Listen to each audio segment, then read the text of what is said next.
Saat Allah nggak memberi keinginan Anda, artinya Allah sedang memberikan Anda keinginannya Allah sendiri. Ya Allah, kasihlah aku uang ya Allah. Anda sudah berdoa berminggu, berbulan, dan Allah nggak ngasih uang juga.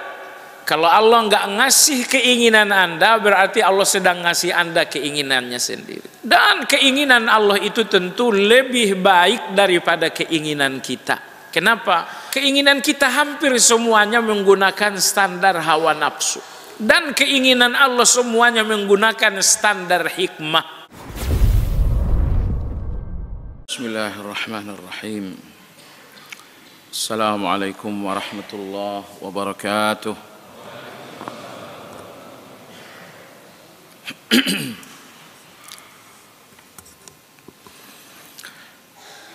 Alhamdulillah hamdan katsira tayyiban mubarakan fihi kama yuhibbu rabbuna wa yarda.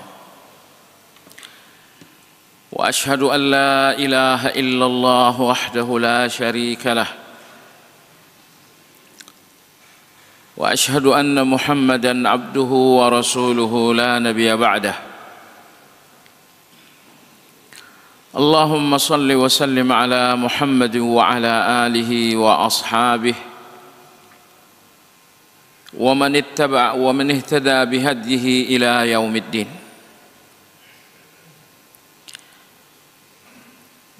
Ya ayyuhalladzina amanu ittaqullaha haqqa tuqatih wa la tamutunna illa wa antum muslimun. Kaum muslimin jamaah salat subuh rahimakumullah. Ada satu nasihat yang sangat tegas dari Imam Ibnu Hazm rahimahullah, seperti beliau tuliskan dalam kitab Al-Akhlaq was-Siyar. Kata beliau, hayatus syaitan tarkul ilmi. Kehidupan setan itu meninggalkan ilmu. Jadi kehidupan setan adalah meninggalkan ilmu. Karena dengan ilmu kebenaran-kebenaran akan nampak, kebenaran-kebenaran akan terbuka. Sementara setan itu musuh kebenaran. Maka hari-hari setan sepanjang hayatnya adalah bagaimana meninggalkan ilmu. Ini satu nasihat yang sangat tegas untuk kita semua. Kalau ingin meninggalkan jalan setan dan ingin berjalan sepenuhnya sebagai orang yang beriman, langkah mutlak yang mesti kita lakukan adalah sedekat mungkin dengan ilmu. Baiklah jemaah sekalian, insyaallah dalam kesempatan ini kajian Asmaul Husna berbicara tentang dua nama Allah sekaligus, yaitu Al-Mu'ti dan Al-Mannan. Al-Mannan artinya Allah Maha Memberi. Al-Mu'ti artinya juga Allah Maha Memberi. Sangat banyak nama-nama Allah yang artinya Maha Memberi. Ar-Razzaq artinya Allah Maha Memberi. Al-Wahhab artinya Allah Maha Memberi. Al-Jabbar artinya Allah Maha Memberi yang hilang. Al-Karim artinya Allah Maha Memberi lagi. Kemudian Al-Mu'ti Maha Memberi, Al-Mannan Maha Memberi. Sebetulnya Allah Subhanahu wa taala ingin menegaskan satu hal penting yang menyambungkan dirinya dengan manusia. Pada ayat 15 dalam surat Fatir, Allah berbicara tentang dua hakikat dengan status yang berbeda. Allah berfirman, "Ya ayyuhan nas, antumul fuqara'u ilallah, wallahu huwal ghaniyul hamid." Wahai kalian semua manusia, kalian semuanya fuqara kepada Allah. Dan Allah Subhanahu wa ta'ala Al-Ghaniyyu, Maha Kaya. Hakikat manusiawi adalah fuqara, fakir. Dan hakikatnya Allah adalah Ghani, Maha Kaya. Nah, yang maha kaya dan yang hidupnya penuh dengan kefakiran, ini tersambungkan dengan sejumlah nama-nama Allah. Karena Allah maha kaya dan kita adalah hamba yang fakir, maka Allah mengatakan, aku adalah Ar-Razzaq. Karena kalian adalah fuqara. Aku dah Al-Wahhab, karena kalian adalah fuqara. Aku adalah Al-Karim, karena kalian adalah fuqara. Aku adalah Al-Mannan, karena kalian adalah fuqara. Aku adalah Al-Mu'ti, karena kalian adalah fuqara. Aku adalah Al-Jabbar, karena kalian adalah fuqara. Jadi begitu banyak nama Allah yang arti globalnya maha memberi, agar fuqara ini tidak ragu nasibnya dengan Allah Azza wa Jalla. Baik, Ar-Razzaq, Allah maha memberi berdasarkan ikhtiar Anda. Jadi Anda ikhtiar dulu baru Allah memberi. Itu namanya Ar-Razzaq. Anda berbisnis, pulang bawa untung. Anda bekerja, akhir bulan dapat gaji. Ini dinamakan Ar-Razzaq. Bahwa Allah maha memberi karena Anda pun melakukan ikhtiar. Adapun Al-Wahhab, Allah maha memberi sesuatu yang memang sudah di luar kemampuan Anda. Nabi Zakaria sudah sangat tua, istrinya pun sudah menopause, punya anak bukan lagi sesuatu yang berada dalam ranah ikhtiar, tapi Allah memberi. Pemberian seorang anak untuk Zakaria saat Zakaria tidak ada ikhtiar lagi untuk punya anak, ini dinamakan Al-Wahhab. Maka Nabi Zakaria meminta anak, sadar dengan diri dan istrinya yang enggak memiliki lagi ikhtiar logis untuk punya anak. Maka dia tidak meminta Allahumma rzuqni walada, ya Allah rezekikan aku dengan walad, dengan anak. Dia mengatakan Rabbi habali min ladunka. Rabbi hab ini kata perintah dari Al-Wahhab. Al-Karim, Allah Subhanahu wa ta'ala memberi sesuatu yang akan menjadi kemuliaan. Orang-orang kafir, orang-orang munafik, mereka dapat pemberian Allah, tapi bukan pemberian yang akan jadi kemuliaan. Pemberian-pemberian untuk mereka akan menjadi kelalaian, bahkan akan menjadi maksiat. Tetapi pemberian Allah kepada orang-orang yang beriman, pemberian yang akan menjadi kemuliaan, ini dinamakan Al-Karim. Imam Al-Qurtubi rahimahullah mengatakan, terhadap orang-orang kafir, munafik, pemberian Allah dinamakan in'am, nikmat. Karena pemberian Allah untuk mereka, uang bermiliar-miliar, semuanya nggak akan ada yang menjadi ibadah dan kemuliaan. Tetapi terhadap orang-orang yang beriman, pemberian untuk mereka, kata Imam Al-Qurtubi, adalah pemberian Al-Karim dan Ikram. Karena pemberian untuk orang yang beriman akan menjadi kemuliaan dan ibadah. Allah kasih Anda uang sekian ratus juta, 10 juta sekian jadi ibadah. Maka kalau pemberian Allah ini akan menjadi ibadah di tangan Anda, menjadi kemuliaan di tangan Anda, pemberian seperti ini dinamakan Al-Karim. Al-Mannan kata Imam Ibnul Athir adalah al-mu'ti ibtidaan, yang maha memberi tanpa sesuatu pun dilakukan oleh manusia. Anda tidak berdoa, Anda pun tidak berikhtiar, tiba-tiba datanglah pemberian Allah yang tak terduga-duga. Itu dinamakan dengan Al-Mannan.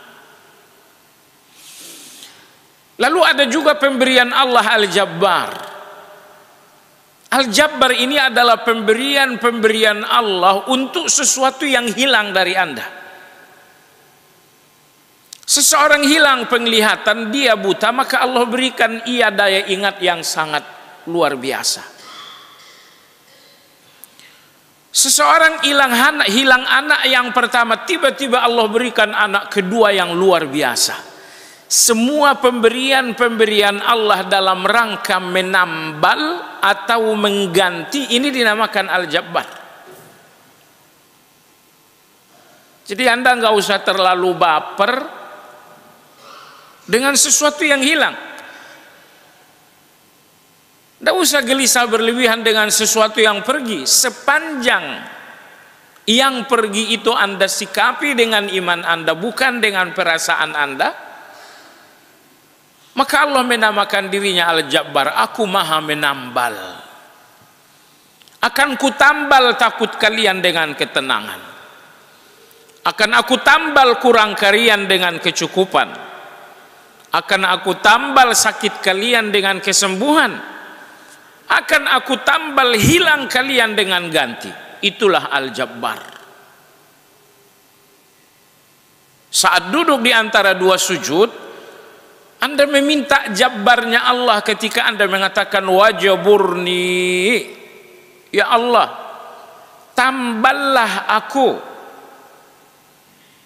tamballah takutku agar jadi ketenangan, tamballah gelisahku agar menjadi kebahagiaan, tamballah kurangku agar menjadi kecukupan, tamballah hilangku dengan ganti yang lebih baik. Wajaburni. 3 hari lalu saya ikuti satu wawancara dengan seorang dokter di Emirat. Dokter ini menangani pasien perempuan dengan kanker jantung stadium akhir. Tetapi pemeriksaan medis telah dilakukan di sejumlah negara termasuk di Amerika. Akhirnya dia kembali ke negara asal, Emirat Arab, untuk menjalani pengobatan. Dokter yang menangani mengatakan, Anda mengidap penyakit kanker jantung stadium akhir, dan ini membutuhkan proses pengobatan yang serius. Masalahnya Anda sedang hamil. Hitung-hitungan medisnya, kehamilan Anda ini harus digugurkan supaya pengobatan dan proses pengobatan kanker Anda bisa berjalan dengan baik. Wanita ini mengatakan, ini kehamilan saya yang pertama. Saya ingin kanker saya sembuh, saya ingin anak saya juga selamat. Dokter mengatakan mustahil di dunia medis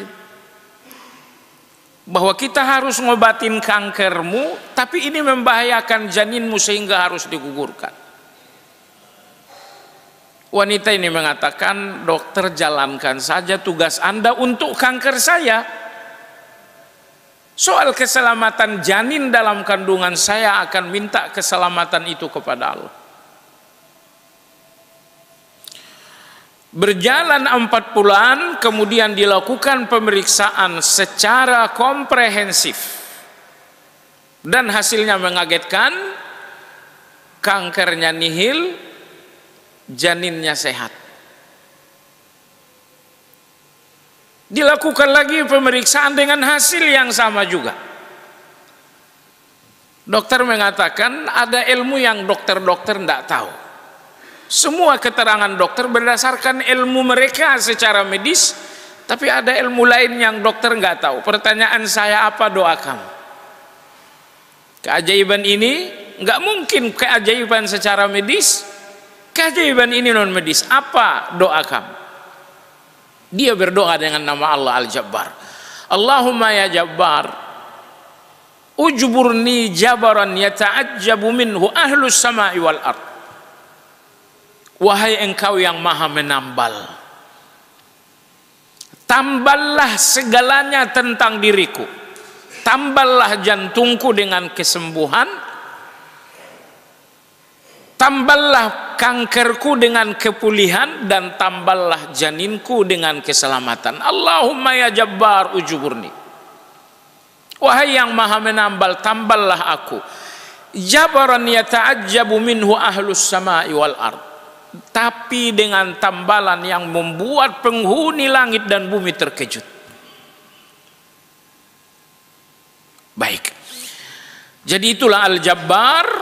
Intinya Allah maha memberi, tapi pemberian tentang hal-hal yang, pemberian sebagai ganti hal-hal yang hilang. Ini dinamakan Jabbar. Lalu nama Allah yang terakhir tentang memberi adalah Al-Mu'ti. Al-Mu'ti ini mencakup semuanya. Semua pemberian Allah dinamakan Al-Mu'ti. Baiklah jamaah sekalian, jadi Allah Ar-Razzaq, Allah Al-Wahhab, Allah Al-Karim, Allah Al-Mannan, Allah Al-Mu'ti, Allah Al-Jabbar.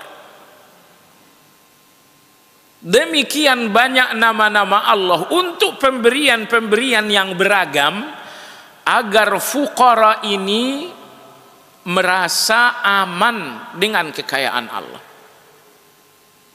Maka ketika Allah yang maha kaya Anda hubungkan dengan 6 pemberian tadi, terbuktilah bahwa kekayaan Allah itu bukan cuma materi. Allah memiliki kekayaan materi. Allah juga punya kekayaan memiliki kesehatan untuk yang sembuh. Di dalam kekayaan Allah itu ada ketenangan untuk yang takut. Di dalam kekayaan Allah itu ada kebahagiaan untuk yang gelisah. Di dalam kekayaan Allah itu ada sukses untuk orang yang gagal. Segala-galanya kebutuhan manusia ada di tangan Allah tanpa batas. Dan apakah Anda punya hak atas apa yang dimiliki Allah itu? Jawabannya positif. Saya katakan Allah sambungkan dirinya yang maha kaya dengan Anda, dengan nama Ar-Razzaq, dengan nama Al-Wahhab dan lain-lain, agar Anda tahu bahwa Anda punya hak di dalam kekayaan Allah itu. Allah menggenggam kekayaannya dengan nama Ar-Rahmanir Rahim. Mana mungkin Anda nggak dapat?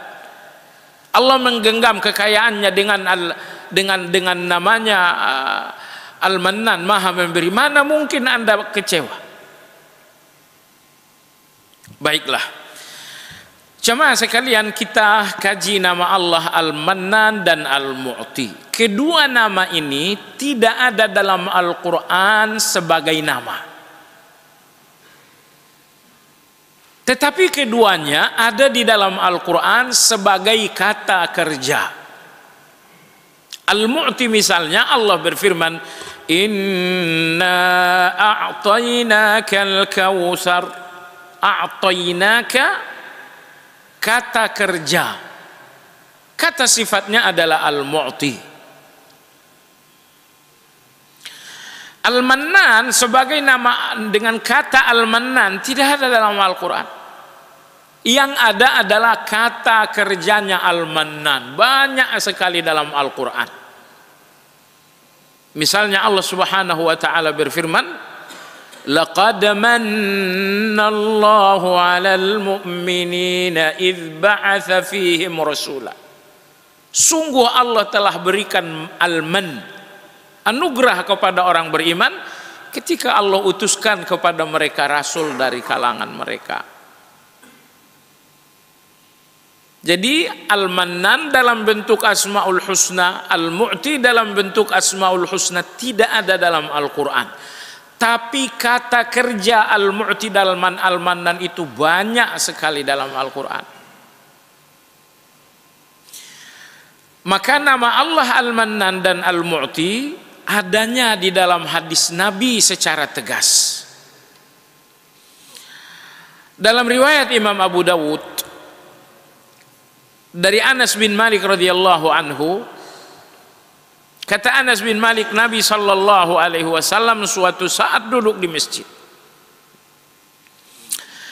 Lalu Nabi kita mendengarkan seseorang berdoa, Allahumma inni as'aluka bi anna lakal hamd al-mannan badi'us samawati wal ard ya dzal jalali wal ikram ya hayyu ya qayyum. Allahumma inni as'aluka, ya Allah aku meminta kepadamu bi anna lakal hamd, karena memang engkau terpuji. Yang tak terpuji tidak perlu tempat meminta, dan hanya engkau yang maha terpuji, maka hanya kepadamu saja segala permintaan. Bi anna lakal hamd al-mannan, aku meminta kepadamu karena engkaulah mannan yang tidak pernah berhenti memberi di setiap detik. Jemaah sekalian, berfikirkah Anda berapa juta ton satu hari daging yang diciptakan Allah untuk manusia? Ratusan juta ton satu hari seluruh dunia makan daging. Dan itu semuanya Allah yang menciptakan. Daging sapi misalnya manusia memelihara, tapi sapinya sendiri Allah yang menciptakan.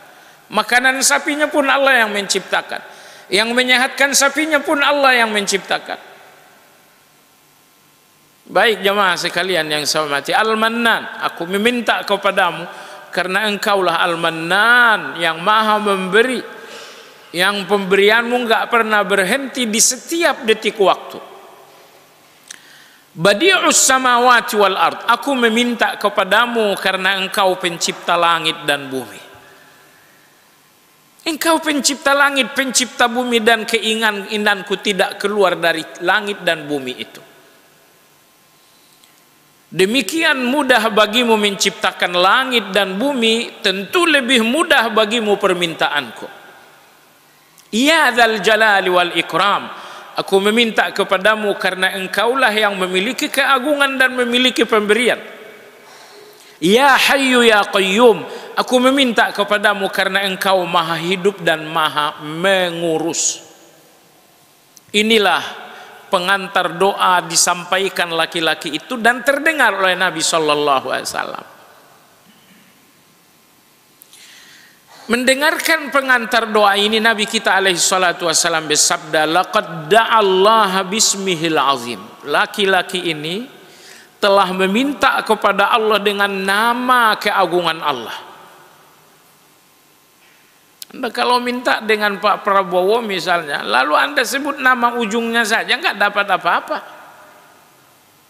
Tapi kalau Anda sebutkan nama kebesaran, nama julukan, gelar kehormatan, oh ini untuk manusia, apalagi Allah yang maha terpuji. Maka Nabi sallallahu alaihi wasallam bersabda, orang ini telah meminta kepada Allah sambil menyebutkan nama-nama teragung. Idza du'iya bihi ajab wa idza su'ila bihi a'ta. Enggak ada doa dengan nama-nama tadi melainkan dikabulkan. Enggak ada permintaan dengan nama-nama tadi melainkan akan diberikan. Baik. Anda lihat dalam hadis ini, Nabi alaihi salatu wassalam mengakui sebuah nama yang diucapkan laki-laki yaitu berbunyi Al-Mannan. Lalu nama Allah yang kedua, Al-Mu'ti, maha memberi juga, pemberian secara umum. Dalam hadis Nabi sallallahu alaihi wasallam bersabda dari riwayat Muawiyah bin Abi Sufyan oleh Imam Bukhari rahimahullah. Nabi kita bersabda, man yuridillahu bihi khairan yufaqihuhu fid din wallahul mu'ti wa anal qasim. Kata Nabi sallallahu alaihi wasallam, siapapun yang Allah kehendaki menjadi baik, terjemahan bebasnya seperti itu, siapapun yang diinginkan oleh Allah menjadi baik, maka Allah memahamkannya tentang agama. Allah memahamkannya tentang agama. Baiknya seseorang sesuai dengan kadar fahamnya tentang agama. Anda faham 70%, kebaikan Anda bisa 70%. Jadi tidak ada perbaikan diri kecuali berpangkal dari pemahaman agama. Apabila Allah ingin memperbaiki seseorang, maka Allah memahamkannya tentang agama. Allahul mu'ti, Allah lah yang memberikan ilmu, wa anal qasim, aku hanya membagi-bagi saja. Jadi kata Nabi, Allah yang memberikan ilmunya dan aku hanya membagi-bagikan saja. Jadi guru-guru kita yang mengajarkan agama ini, kiai kah, habaib kah, asatiz kah, mereka sebenarnya hanya membagi-bagi saja. Adapun pemberi ilmu yang sesungguhnya adalah al-mu'ti. Baiklah, jemaah sekalian yang saya hormati, oleh karena ilmu ini pemberian dan guru hanya membagi-bagi, maka tugas Anda dalam ilmu sebanyak mungkin meminta kepada yang memberinya. Allahumma faqihni fid din wa 'allimni ta'wil. Ya Allah, fahamkan aku agama ini, ajarkan aku tafsir ayat-ayat-Mu. Tidak ada doa Nabi minta tambah kecuali satu doa saja, yaitu minta tambahan ilmu. Dalam surat Taha Allah berfirman, wa qur rabbi zidni ilma. Tidak pernah Nabi mengatakan, ya Allah tambahkan usiaku, ya Allah tambahkan hartaku. Itu jauh sekali dari Nabi. Satu-satunya tambah yang diminta oleh Allah adalah zidni ilma. Satu-satunya tambah yang dimintakan Nabi kita kepada Allah hanya tambah ilmu. Rabbi zidni ilma. Karena bertambahnya ilmu berarti bertambahnya kebaikan Anda. Baik jamaah sekalian yang saya hormati, al-mu'ti, al-mannan, al-mannan yang maha memberi tanpa sesuatu pun ikhtiar Anda, doa Anda. Al-mu'ti adalah yang maha memberi secara umum.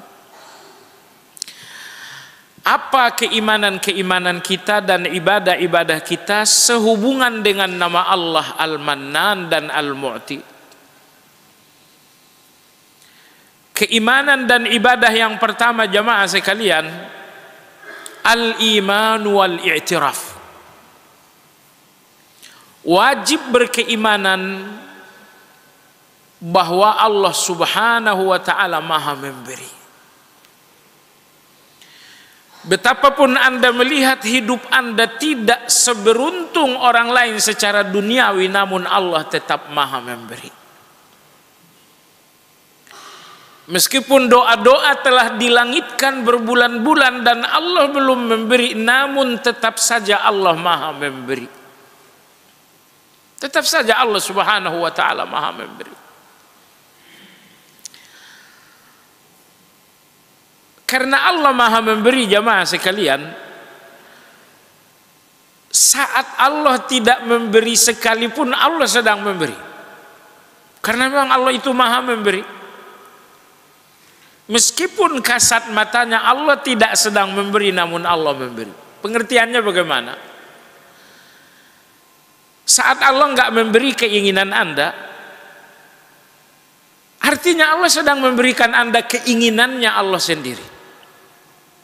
Ya Allah, kasihlah aku uang ya Allah. Anda sudah berdoa berminggu, berbulan, dan Allah tidak ngasih uang juga. Kalau Allah nggak ngasih keinginan Anda, berarti Allah sedang ngasih Anda keinginannya sendiri. Dan keinginan Allah itu tentu lebih baik daripada keinginan kita. Kenapa? Keinginan kita hampir semuanya menggunakan standar hawa nafsu. Dan keinginan Allah semuanya menggunakan standar hikmah. Terus terang, kalau semua keinginan Anda dikabulkan Allah, Anda akan hancur dengan keinginan Anda itu. Ya Allah, kasih aku jabatan presiden, jadikan aku orang terkaya dunia, berikan aku istri sebanyak 100, hancur sudah. Watak manusia ini serakah, itu watak. Tidak ada manusia yang tidak punya serakah kecuali sekelompok orang, sekelompok kecil orang saja. Jadi kalau orang-orang serakah ini meminta lalu dikabulkan oleh Allah, mereka akan hancur dengan serakahnya mereka sendiri. Dan ingat ya, ketika Allah batasi Anda pemberiannya, itu sesungguhnya untuk mengurangi beban pikiran. Karena semua pemberian Allah ini semuanya kesenangan yang menipu. Di dunia ini tidak ada pemberian Allah yang sifatnya kesenangan 100%. Semuanya kesenangan tapi menipu. Maksudnya apa? Hari ini Anda dapat, besok Anda akan kehilangan. Pernahkah ada yang datang tanpa pergi? Enggak ada. Semua yang berawal akan berakhir. Yang pernah ada akan tiada. Anak kita itu nikmat dari Allah Azza wa Jalla, tapi nilai nikmatnya hanya sekian persen saja. Selebihnya anak kita ini adalah ujian.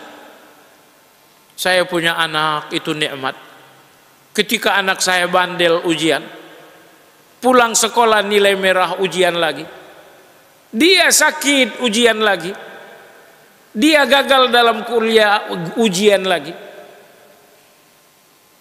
Jadi ketika anak ini memang nikmat, jangan lupa juga anak ini juga ujian. Bahkan nilai ujian pada nikmat yang bernama anak mungkin lebih besar daripada nilai nikmatnya. Jadi kalau Allah berikan semua keinginan Anda jamaah sekalian, pertama Anda akan hancur. Allah berfirman dalam Al-Quran, walau basatallahu rizqa li'ibadihi labaghaw fil ard walakin yunazzil biqadri ma yasha innahu biibadihi khabirum basir. Sekiranya Allah lapangkan semua keinginan manusia, la baghaw fil ard, semua manusia ini akan sombong. Semua manusia akan sombong. Lihat, tidak ada orang yang sombong melainkan karena pemberian Allah dia punya. Makin banyak pemberian Allah, makin besar peluang untuk jadi sombong. Baiklah jamaah sekalian, jadi agar Anda jauh dari sombong, agar Anda jauh dari kehancuran, Allah kurangi pemberiannya. Allah kurangi pemberiannya. Supaya apa? Anda jauh dari sombong, Anda jauh dari kehancuran. Maka tadi saya katakan, karena Allah maha memberi, saat Allah tidak memberi pun Allah sedang memberi. Artinya saat Allah nggak memberi keinginan Anda, artinya Allah sedang memberikan Anda keinginannya Allah sendiri. Dan keinginan Allah untuk Anda lebih baik daripada keinginan Anda untuk Anda. Kenapa? Sekali lagi karena keinginan kita hampir semuanya standar hawa nafsu. Sementara pemberian Allah semuanya dua standar. Terkadang pemberian Allah itu standarnya adalah rahmat, dan terkadang pemberian Allah itu adalah standarnya hikmah. Baik jamaah sekalian yang saya hormati,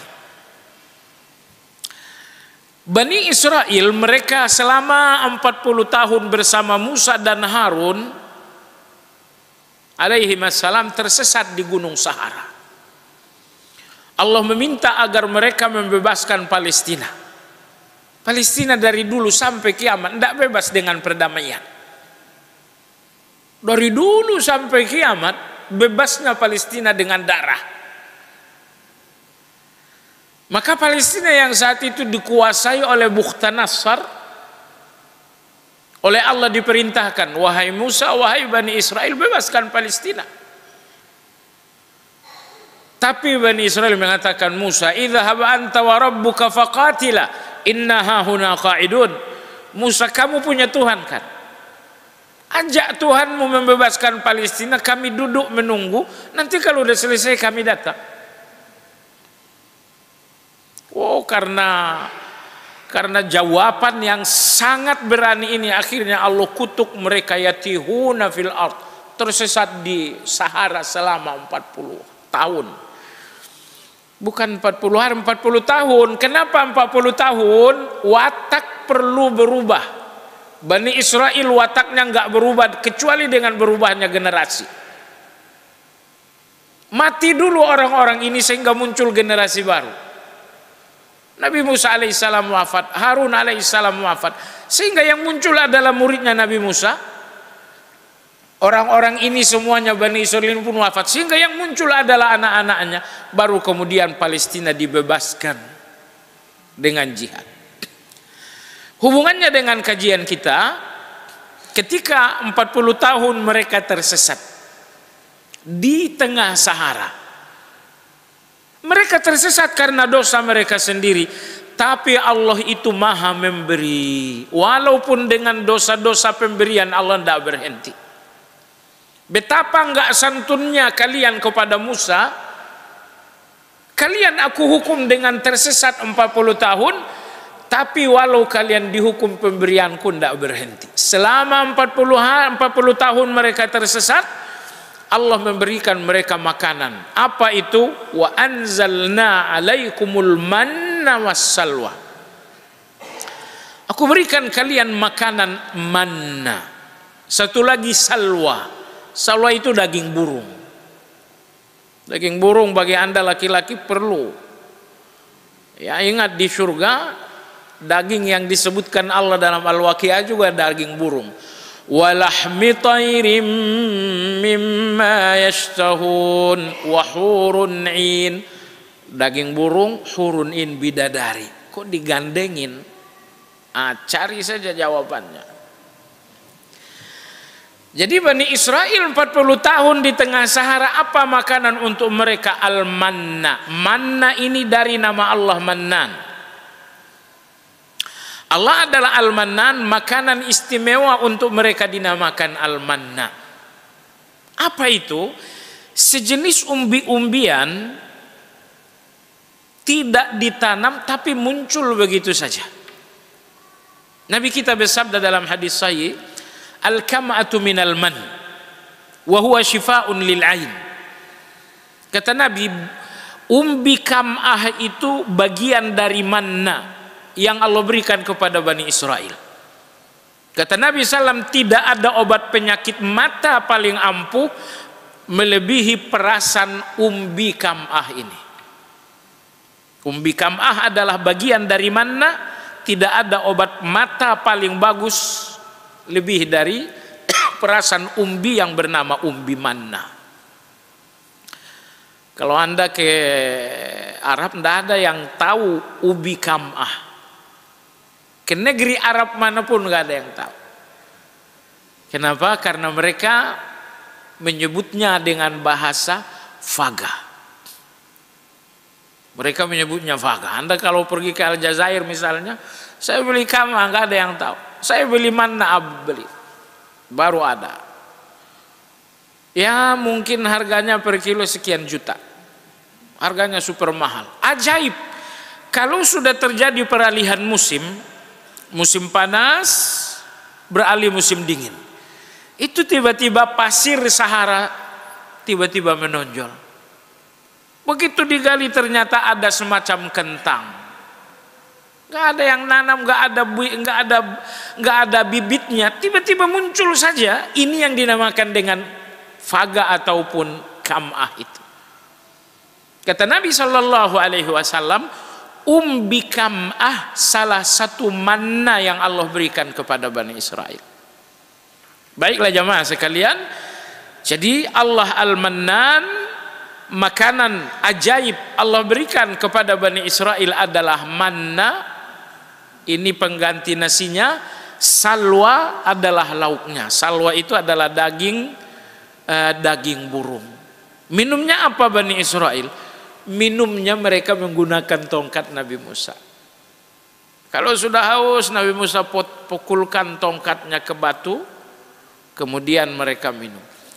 Anda bayangin ya, 40 tahun makan, lauk, minum mereka semuanya serba ajaib, namun itu tidak melembutkan hati mereka dalam beriman. Pernahkah mereka mengatakan, Musa, ayo kita jihad, bebasin Palestina? Tidak ada yang ngomong begitu. Malah mereka udah dikasih makanan istimewa manna wassalwa, mereka mengatakan, Musa ini nggak ada bawang putihnya, nggak ada timunnya, kisaiha wa basaliha, di mana timunnya, di mana bawang putih, di mana bawang merahnya. Yang mereka qala tastibdiluna alladhi huwa adna billadhi huwa khair. Kalian ini orang-orang nggak baik, kata Nabi Musa. Kalian ingin yang murah padahal Allah ngasih yang mahal. Baiklah, Allah Subhanahu wa taala Al-Mannan, di antara nabi yang Allah berikan anugerah besar, dan terhadap anugerah besar itu muncul nama Allah Al-Mannan adalah Yusuf alaihissalam. Nabi Yusuf dibuang ke dalam sumur oleh kakak kandungnya, kemudian dia diperjualbelikan sebagai budak, ternyata dibeli oleh seorang menteri. Tapi dari rumah menteri kemudian Nabi Yusuf masuk penjara kurang lebih 7 tahun. Keluarlah Nabi Musa dari penjara dan akhirnya menjadi menteri pangan. Terjadilah kisah yang Anda tahu, akhirnya intinya berkumpullah Nabi Yusuf dengan semua saudaranya, begitu juga dengan ayahandanya Yakub alaihissalam. Pertemuan pertama Nabi Yusuf dengan kakak-kakaknya, mereka mengatakan, Allah berfirman, "Falamma dakhalu alaihi qalu ya ayyuhal aziz, massana wa ahlana ad-durr wa ji'na bi bida'atin muzjah, fa'awfi lana al-kayla wa tasaddaq alaina innallaha yajzil mutasaddiqin." Maka datanglah kakak-kakak Nabi Yusuf, mereka menjumpai sang menteri, mereka mengatakan, wahai menteri yang agung, kami datang dengan uang yang tak seberapa, tapi mohon berikan kami makanan lebih banyak. Kami nggak punya uang yang banyak, tapi tambahkanlah, karena kami butuh makanan banyak. Apa ini jamaah sekalian? Orang yang pernah direndahkan dengan kezaliman, suatu saat Anda akan mengiba penuh kehinaan di hadapan orang tersebut. Ini orang-orang ini, mereka yang zalim kepada Yusuf, bukan? Sekarang coba dengar bagaimana mereka meminta. Wahai Tuan Raja, wahai menteri yang mulia, kami datang dengan sedikit uang. Berikanlah kepada kami makanan lebih banyak dan uang kami cuma sedikit. Mereka datang dengan kehinaan. Bertahun-tahun lalu mereka lah yang zalim kepada Yusuf. Ini sunnatullah. Anda yang sabar atas kezaliman seseorang, akan ada satu hari si zalim ini akan rendah di depan Anda. Sebelum Nabi Yusuf menjawab permintaan mereka, Nabi Yusuf bertanya, qala hal alimtum ma fa'altum bi Yusuf wa akhihi idh antum jahilun. Nabi Yusuf belum jawab. Nabi Yusuf nanya, saya mau nanya, kalian ingat enggak perilaku kalian kepada Yusuf dan Binyamin? Masih ingatkah kalian Yusuf? Sadarkah kalian perilaku kalian kepada Yusuf? Qalu a innaka la anta Yusuf. Mereka mengatakan, kamu ini benar-benar Yusuf. Yusuf mengatakan, qala ana Yusuf wa hadha akhi qad mannallahu alaina. Yusuf mengatakan, aku benar-benar Yusuf. Akulah menteri Yusuf 40 tahun kalian membuang, 40 tahun lalu kalian mencoba membunuh aku. Dan ini Binyamin adalah saudara kandungku. Qad mannallahu alaina manna. Sungguh Allah telah berikan kami anugerah yang luar biasa. Innahu may yattaqi wa yasbir fa innallaha la yudhi'u ajral muhsin. Siapa yang bertakwa, siapa yang bersabar. Ini dua syarat. Fa innallaha la yudhi'u ajral muhsinin, maka Allah tidak pernah mengabaikan segala kebaikan. Perhatikannya, saat Anda dizalimi orang lain dan Anda punya dua hal ini, takwa dan sabar, Anda sabar terhadap kezalimannya antara Anda dengan orangnya, dan Anda makin bertakwa antara Anda dengan Allah Azza wa Jalla. Kalau Anda punya dua hal ini saat Anda dizalimi, saya ulangi, terhadap orang yang zalim Anda berikan sabar, terhadap Allah Anda tingkatkan takwa. Apa yang terjadi? Terjadilah apa yang terjadi terhadap Yusuf alaihissalam. Tapi Masya Allah jamaah sekalian, titik terindah dalam sejarah Nabi Yusuf, Anda tahu titik paling indah itu? Itulah tinta emasnya sejarah Nabi Yusuf. Jawabannya, berkumpullah Yusuf dengan seluruh abang-abangnya dan kedua orang tuanya. Berkumpul bahagia dalam kebersamaan, dan Yusuf tidak pernah cerita kepada ayahandanya apa yang terjadi selama ini. Sang ayahanda Yakub pun tidak pernah bertanya apa yang terjadi selama 40 tahun ini. Padahal jamaah sekalian, selama 40 tahun terpisah, keluarga ini meradang, keluarga ini rindu, keluarga ini sedih. Di situ sejarah luar biasa. Tapi Yusuf alaihissalam tidak pernah cerita apa yang terjadi. Yakub pun tidak pernah bertanya apa yang terjadi. Anda tahu kenapa? Cerita itu penting. Kalau Allah tidak cerita, kita tidak tahu. Karena Yusuf pun tidak cerita, Allah yang cerita. Anda tahu kenapa jamaah sekalian? Yusuf ingin ngajarin kita alaihi salam, sebesar-besarnya cerita tidak perlu disampaikan kalau akan merusak kebersamaan. Sebesar-besarnya pertanyaan telan saja tidak perlu disampaikan kalau ini akan merusak kebersamaan. Yusuf telah bersatu dengan kedua orang tuanya. Yusuf telah bersama dengan abang-abangnya. Kebersamaan ini luar biasa. Seandainya Yusuf cerita, kemarin saya dibuang ke sumur tua, atau seandainya aku bertanya, pertanyaannya aku cerita Nabi Yusuf, ini akan merusak kembali kebersamaan ini. Pandai-pandailah, tidak semua cerita harus disampaikan, tidak semua pertanyaan harus disampaikan. Sepenting-penting, sebesar-besarnya cerita, kalau ini akan menjadi hal yang buruk, pendam saja, tidak perlu disampaikan. Yusuf mengatakan, la tathriba alaikumul yawma yaghfirullahu lakum wa huwa arhamur rahimin. Yusuf mengatakan, tidak ada satu kata pun cela untuk kalian, tidak ada satu kata pun benci untuk kalian. Semoga Allah mengampuni kalian karena Allah maha penyayang. Ini kisah ini, contoh ini pahat sekokoh-kokohnya dalam hati Anda, karena Anda akan mengalami kezaliman dari banyak orang. Baiklah jamaah sekalian yang saya hormati, di antara keimanan Anda terhadap Al-Mannan dan Al-Mu'ti, jangan pernah ragu. Jangan pernah ragu terhadap nama Allah Al-Mannan. Saya sudah berdoa 3 hari, Allah belum ngasih, jangan ragu. Kita bertuhan kepada Allah karena Allah, bukan karena pemberiannya. Ingat, kita menyembah Allah dan enggak menyembah pemberiannya. Kadang-kadang seseorang yang sakit minta, ya Allah sembuhkan, sembuhkan, sembuhkan. Berapa lama kamu minta sembuh? 6 bulan. Allah belum ngasih itu, dia saya jadi ragu berdoa lagi atau enggak. Coba sekalian yang saya hormati, sembah Allah, jangan sembah pemberiannya. Orang-orang yang merasa ada hubungan dengan Allah karena pemberian Allah, mereka akan ragu saat Allah enggak ngasih. Tapi orang-orang yang berhubungan dengan Allah karena Allah itu adalah Tuhan yang hak, bukan karena Allah memberi. Jamaah sekalian yang saya hormati, aku berhubungan dengan Allah karena aku butuh dengan Allahnya lebih dari aku butuh pemberiannya. Orang seperti ini tidak pernah ragu.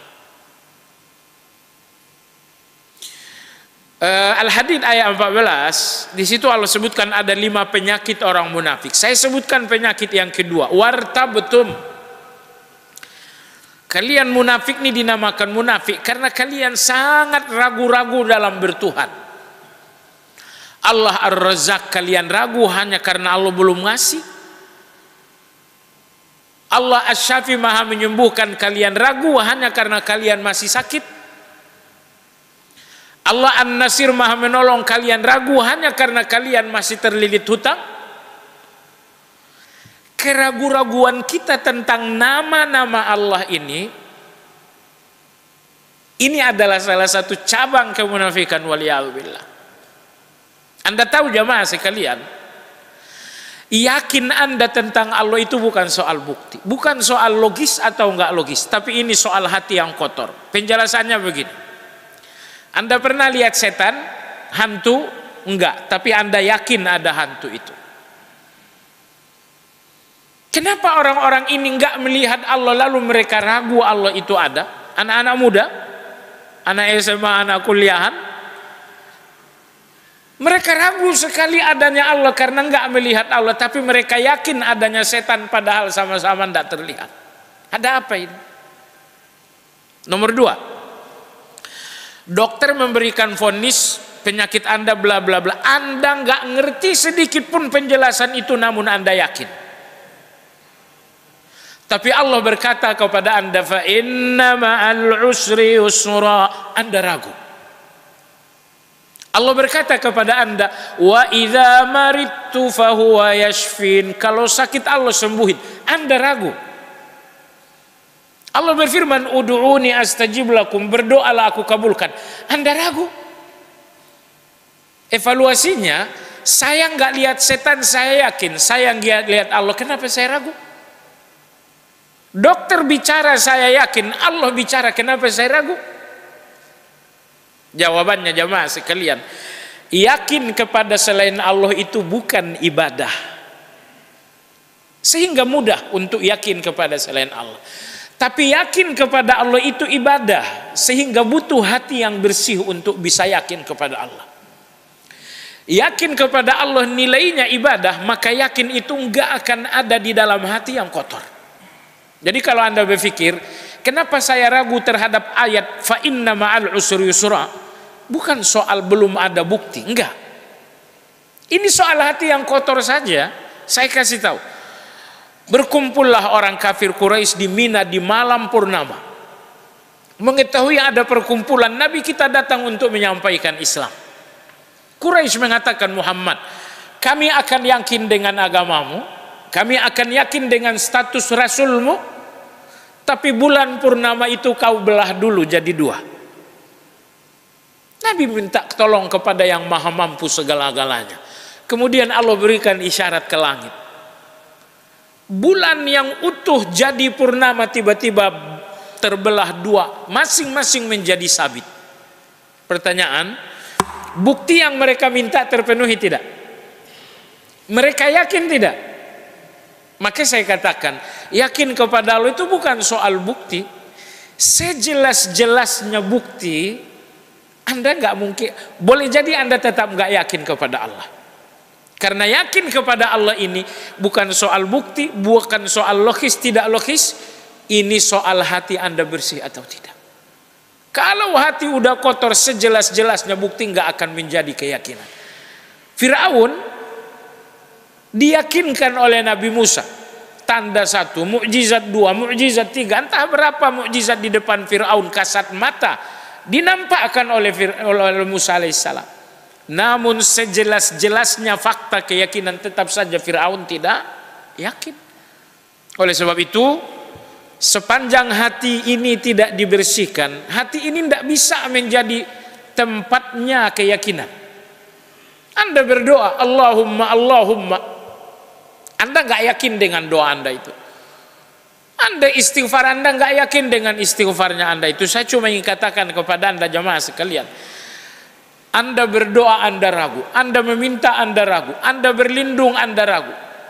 Kalau hubungan Anda dengan Allah ragu, saya ingin tegaskan betapa Anda sangat tersiksa bertuhan dengan Allah itu. Keraguan itu menyiksa. Ya Allah, ya Allah, ya Allah. Tapi Allah terima enggak? Anda ragu. Waduh, betapa Anda tersiksa dengan keraguan itu. Salah dalam keadaan susah, fa inna ma'al usri yusra, Anda ragu. Betapa Anda tersiksa dengan ragunya Anda itu. Sekali lagi, sepanjang Anda enggak bisa melepaskan keraguan Anda kepada Allah, saya ingin katakan Anda termasuk orang yang tersiksa bertuhan dengan Allah Azza wa Jalla. Kenapa? Tidak ada orang yang menikmati bertuhan dengan yang bernama Allah kecuali orang yang menuhankan Allah dengan keyakinan. Anda yakin dengan fa inna ma'al usri yusra, Anda yakin dengan ud'uni astajib lakum, Anda yakin Allah Al-Mannan, Anda yakin Allah Asy-Syafi Maha menyembuhkan. Keyakinan Anda tentang Allah itulah nikmatnya menuhankan Allah itu. Karena tidak ada yang bisa membuat Anda yakin kecuali Allah. Baik, sebagai penutup jamaah sekalian yang saya hormati, tentu Anda banyak keinginan kepada Allah yang harus disampaikan dengan permintaan. Maka di antara nama Allah untuk Anda sebutkan dalam rangka memintalah dengan nama Al-Mannan. Allahumma ya Mannan, Allahumma ya Mannan, Allahumma ya Mannan. Ada seorang laki-laki di zaman dulu berdoa di Arafah. Aslinya dia tidak berdoa, nggak ngerti cara berdoa, terlalu awam orang ini naik haji. Orang mengatakan berdoalah, ini saatnya ijabah. Tapi kawan ini terlalu awam, tidak pernah belajar. Tapi karena dipaksa berdoa, dia berdoa juga. Ya Allah, aku meminta semua yang mereka minta. Engkau Al-Mannan. Baiklah, jadi berdoalah kepada Allah dengan Al-Mannan. Tapi jadikan Mannan ini keyakinan Anda saat Anda berdoa. Ucapkan 1 kali, 2 kali, 3 kali. Begitu makna Al-Mannan ini sudah jatuh dalam hati Anda menjadi keyakinan, barulah meminta. Ya Allah, berikan aku A, berikan aku B. Tapi sebelum Al-Mannan menjadi keyakinan dalam hati, ulanglah kedua kali, ulang 3 kali, 4 kali, 5 kali. Begitu sekali lagi nama Al-Mannan ini sudah yakin dalam hati Anda, baru minta. Itu rahasia yang sangat luar biasa dalam berdoa. Demikian kajian kita sudahi dengan zikir kafaratul majlis. Subhanakallahumma wa bihamdika asyhadu an la ilaha illa anta astaghfiruka wa atubu ilaik. Alhamdulillah rabbil alamin. Assalamualaikum warahmatullahi wabarakatuh.